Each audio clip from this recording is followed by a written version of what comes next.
जी 38 साल सेवा करने के बाद आप रिटायर हुए। अब के सिविल सर्वेंट्स आप मिलते होंगे जी। और उस समय के सिविल सर्वेंट्स, क्या फ़र्क पाते हैं आप? आज का civil servant much better informed है, उसके पास सूचनाएं ज़्यादा हैं, एक्सेस ज़्यादा है, तो he is much more aware, जानकार ज़्यादा है।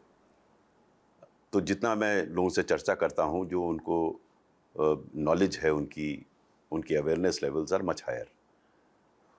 जो मैंने थोड़ा फ़र्क पाया पिछले और आज के सिविल सर्वेंट में, जो कि सामान्य समाज में भी ऐसा मुझे महसूस होता है कि हर जना तुरंत चाहता है हर चीज़। मैं इसे मैगी कल्चर कहता हूँ, 2 मिनट में हर चीज़ चाहता है। वो थोड़ा-सा उसमें समस्या आती है, उसमें समस्या ये आती है कि फिर आप डेप्थ में नहीं जाते इश्यूज़ के। 2-3 एलिमेंट्स बहुत ज़रूरी होते हैं, ऑनेस्टी, इंटीग्रिटी बहुत ज़रूरी है अपनी सर्विसेज के प्रति। देखिए ये आपको तो लगता है आज का सिविल सर्वेंट ऐसा है? नहीं, मेरे विचार से जितने डिसऑनेस्ट तब थे उतने डिसऑनेस्ट आज होंगे। तो डिसऑनेस्टी में जो मुझे फ़र्क नहीं लगता। मेरे विचार से इसमें एक एलिमेंट और जोड़ना चाहिए। ऑनेस्ट तो होना ही है हर अधिकारी को, इसमें कोई किसी पे एहसान नहीं करता ऑनेस्ट होने पर। You have to be you have to honest. Be honest, but you have also to be efficient. यानी कि सरकार आपको पैसा सिर्फ ऑनेस्टी के लिए नहीं देती है, आपको काम करने के लिए देती है।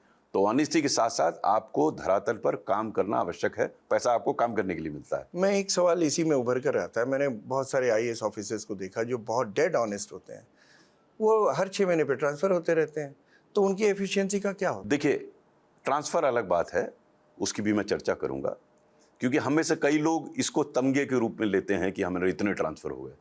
हमें ये भी विचार करना चाहिए कि ट्रांसफ़र मेरा हो रहा है तो क्यों हो रहा है। हर चीज़ के लिए दूसरे को जिम्मेदार ठहराना उचित नहीं है। ये गालिब का शेर तो नहीं है, लेकिन गालिब के नाम पे चलता है। हाँ। उम्र भर यही भूल करता रहा गालिब, धूल चेहरे पे थी आईना मलता रहा।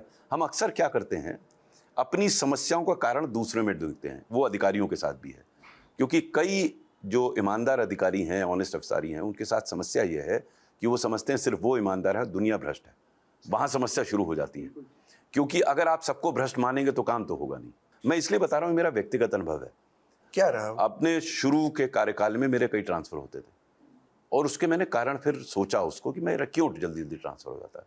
पहला, मुझे वही समस्या थी कि मैं सबको डिसऑनेस्ट समझता था और बहुत गलत समझता था।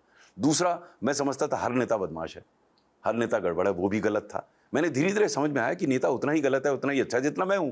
वो भी इसी समाज का अंग है। उस जिस परिवेश में काम करता है, शायद वो कठिन परिवेश है, उसमें शायद वो उतना ईमानदार नहीं है जितना मैं सोचता हूँ उसे होना चाहिए। कोल स्कैम जो था, मुझे याद है उस वक्त कपिल सिब्बल साहब का एक पीसी था जिसमें उन्होंने कहा था लोग 1,76,000 करोड़ के स्कैम की बात करते हैं, ज़ीरो स्कैम हुआ है। तो देखिए क्या था वो? देखिए, ज़ीरो तो कहना उचित नहीं होगा, लेकिन इसको स्कैम की संज्ञा भी देना ठीक नहीं होगा। गड़बड़ियाँ हुई थी। समस्या क्या आ गई कि जब तत्कालीन सीएजी ने वो रिपोर्ट बनाई तो उन्होंने कैलकुलेशन बिल्कुल गलत की है। उसका आधार ही गलत था। मैंने अपनी जो पहली पुस्तक लिखी है, not just a civil servant, उसमें विस्तार से इसका विश्लेषण किया है कि क्यों उन्होंने गलत कैलकुलेशन किया। मूल उसमें जो गलती उन्होंने की, उन्होंने जो कॉस्ट ऑफ प्रोडक्शन निकाला, वो एक एवरेज करके निकाला। जो भी थोड़ा बहुत कोयले को समझता है वो जानेगा जितनी तह में आप जाएंगे उतना महंगा हो जाएगा, उतना कोयला खर्चा निकालना। होगा। उतना ज़्यादा खर्चा आएगा, तो कॉस्ट तो एवरेज कर ही नहीं सकते। आपको अलग अलग माइन का करना चाहिए था। और भी बहुत त्रुटियां हैं, लेकिन ये प्रमुख त्रुटि थी जिससे वो कैलकुलेशन गलत हो गया। तो जो संख्या उन्होंने निकाली, नोशनल लॉस 1,76,000 करोड़ का, मेरे विचार से वो सही नहीं था और मैंने उसे कैलकुलेट करके बताया है कि क्यों नहीं सही था।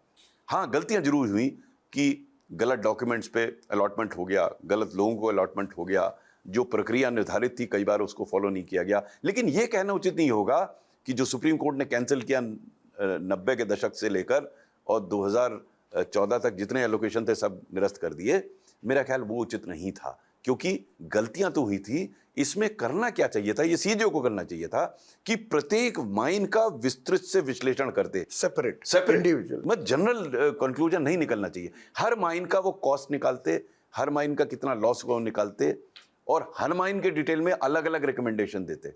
स्वीपिंग नहीं, ये सुप्रीम कोर्ट ने किया। सीएजी ने तो सिर्फ कहा कि 2004 के बाद की माइन गलत हुई हैं, उन्होंने उठा के 90 के दशक से हटा दी। उसका इंपैक्ट इतना डेवस्टेटिंग हुआ। देखिए, ये जो माइंस कैंसिल हुई थी, इनसे लगभग 90 मिलियन टन का प्रोडक्शन होता था। अब देखिए, टोटल प्रोडक्शन जो था वो लगभग 400 मिलियन टन था, उसमें 20% प्रोडक्शन तो इसी का था, 25%।